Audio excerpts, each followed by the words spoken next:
male fertility and Peyronie's clinic. It specializes specifically just in Peyronie's disease and male infertility. I think the thing that sets the clinic apart is just the high volume that we see of these specific conditions. That ability to subspecialize allows us to get higher patient volumes, to focus on research, education, innovation, and overall to improve the quality of care. One of the key things we've tried to focus on from a clinic side is making sure that everything we do is evidence-based. So here, when we hired people, we said, look, we're all doing the exact same surgery, the exact same protocol, and then we're going to trace the data. If anyone starts to vary even a little bit, we then record their surgery, we scrub in, we check on them to see why are you varying, for good or bad. And what's neat about that approach is we found the variability in outcomes is only 2% at any given time among the providers. So it gives you much better standard of care where you know that no matter who I pick, I'm going to get the same type of outcome. We have one of the largest databases on vasectomy reversals and Peyronie's disease in the world. Just keeping track of outcomes and see what's working, what's not, be able to track that, go back in the data, and just always make sure we're doing what's best for the patient.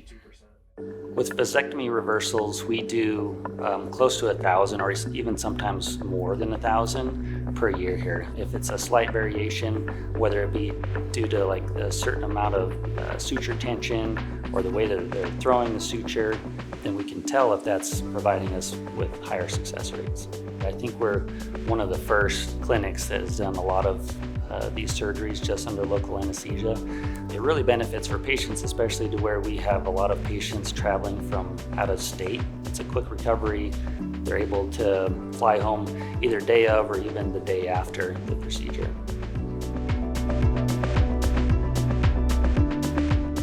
From an innovation standpoint, one of the things with male infertility is some new techniques as it relates to vasectomy reversals. And we found in one case vasectomy reversals would rip apart. And so we created something called the revas technique that provides a lot more redundant strength to the repair. We also found that with vasectomy reversals, sometimes they scar over.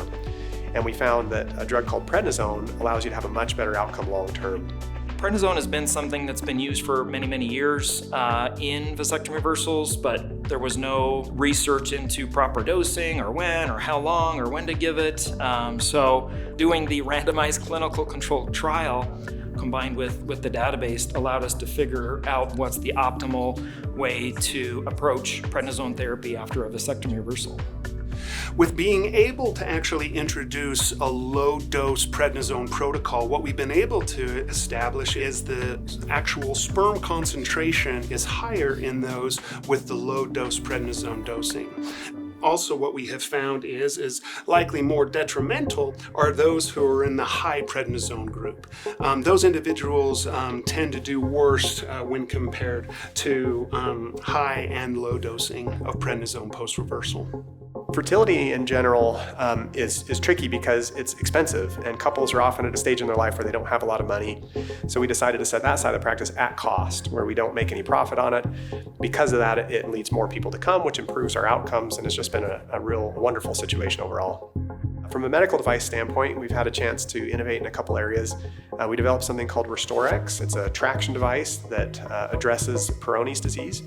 We've also been able to develop something called RestoreXL that's a little bit more custom for men post-prostatectomy. And more recently, we developed something called Peyronie's gene, which is the first genetic test ever for Peyronie's disease, and it helps to better identify your risk factors for the condition as well as different subtypes that may happen over time. Here we are like the first one being able to target this biomarker for Peyronie's and being able to tell you yes, how risky you are. We can prevent and give different courses of treatment before getting to surgery. This testing and studies can also develop new therapies, potentially gene therapies or other kind of therapies for targeting Peyronie's. Trust. Nice to meet you. Thanks for taking the time. So classifying Peyronie's disease has definitely evolved over the years. It used to just be that when we would see an individual, it was primarily identifying whether it was congenital in nature or if it was trauma-induced. And for us, we've been able to break it down into subtypes of the disorder, which really helps us narrow in on the most appropriate time to treat, but also type of treatment that's best, depending upon what classification they fit in. Another area where we've been able to innovate relate to the technique of administration of a drug called XIAFLEX that have dramatically improved the outcomes to a point where we're almost 3 times better outcomes than when we initially started. We follow up with our patients. We have a certain protocol with stretching using PDE5 inhibitors. We do a specific type of wrap that really helps mitigate the risk of swelling and bruising. And all of these small little nuanced things that we've been able to add to the aftercare that's really helped increase not only the efficacy of XIAFLEX, but the overall curvature reduction and overall patient satisfaction. Medicine is not stagnant, and it's continually changing, and hopefully someday we'll get this down to a science where Peyronie's care is more predictable and more efficacious.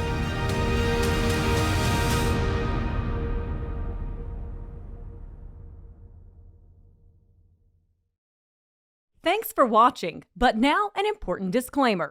The content of this video is not intended to be a substitute for professional medical advice, diagnosis, or treatment.